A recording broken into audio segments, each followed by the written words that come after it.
Hey, what's up guys, welcome to YouTube channel and I hope all of you are fine. So guys, before going to the actual process in this video, I wanna ask you that are you interested in hacking? If yes, then this is especially for you because in this video you are going to learn about the most useful weapon of hackers, that's the Kali Linux operating system, which consists most of the hacking tools. In this video you will learn the installation procedure of it.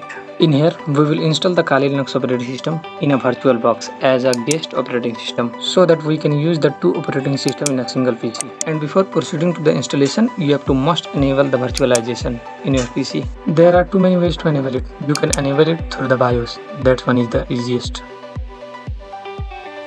And after the successful installation of Kali Linux operating system, you will see these types of interface in your window.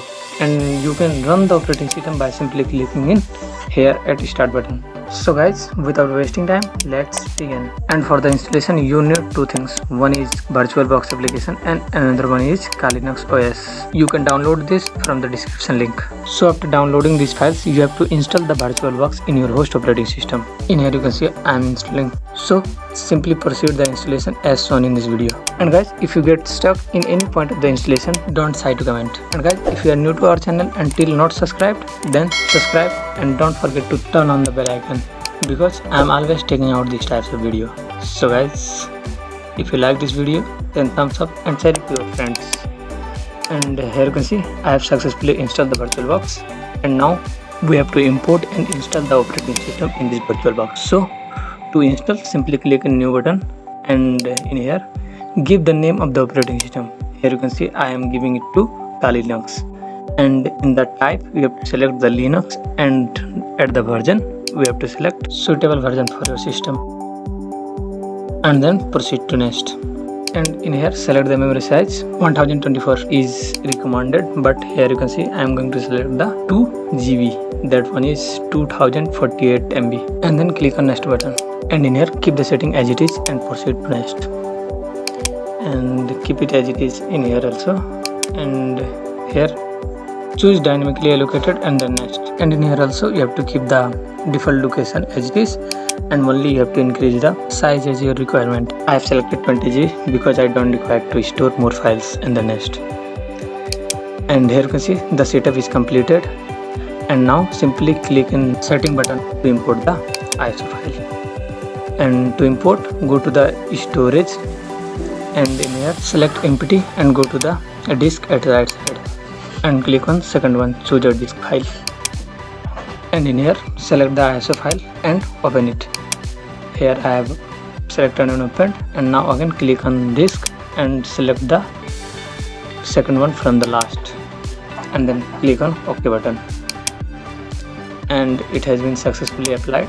Now simply click on start button to boot the virtual machine from the Kali Linux operating system. And here you can see the booting process is going on. Simply click on graphical install, but the mouse doesn't work, so simply press the enter button in a keyboard.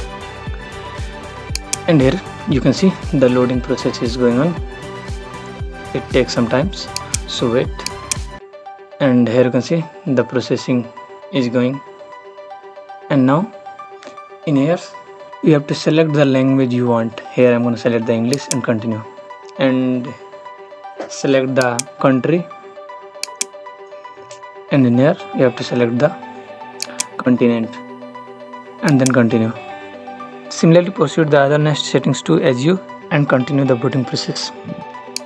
And in here select your location and continue, configure your locals and continue, and then again configure your keyboard and continue, and wait until this process gets completed.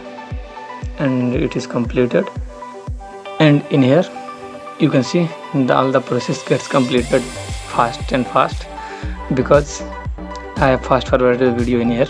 So do not surprise and configure the average settings if you have. If you don't have, then skip by simply clicking in continue button and keeping the setting as default. And here you have to give the full name of for the user. Here give the name and continue, and in here all the letters should be small and continue. And in here you have to enter the password for login that make your privacy and continue. Now wait until the every process gets completed, and in here select the second one and continue as a partitioning method, and again continue, and in here keep the setting default and continue. And now in here you have to choose the yes radio button and then continue to make the every setting sure. Now in here select the volume for guide partitioning and then continue. And now again make the setting sure and click on yes and continue. Now the longest process of the installation started, so I have fast forward the video in here. And guys, this process may take about 20 to 30 minutes, so wait until the process gets completed. And now in here keep the setting as default and then continue. And now all the selected file as default going to be installed, so wait until this process gets completed. And now here you can see this process gets completed, and in here you have to select the yes and continue to install the grab bootloader, and in here select the second one and continue. You don't have to install the grab bootloader manually to make it easy. So now in here we have at last steps, so wait until the installation get finished, and here you can see the installation get finished, and now simply click on continue button. And now here you can see the booting process of the virtual machine from the Kali Linux is started. So here you can see I am making it to full screen so that the other users doesn't recognize that we are using the Kali Linux operating system in a virtual machine. So wait, and in here you have to enter the username and password. Here the username should be in lowercase, so make it lower and again login. And here you can see I have successfully logged. You can also log and take the advantage of it. Thanks for watching. Don't forget to like, subscribe and share.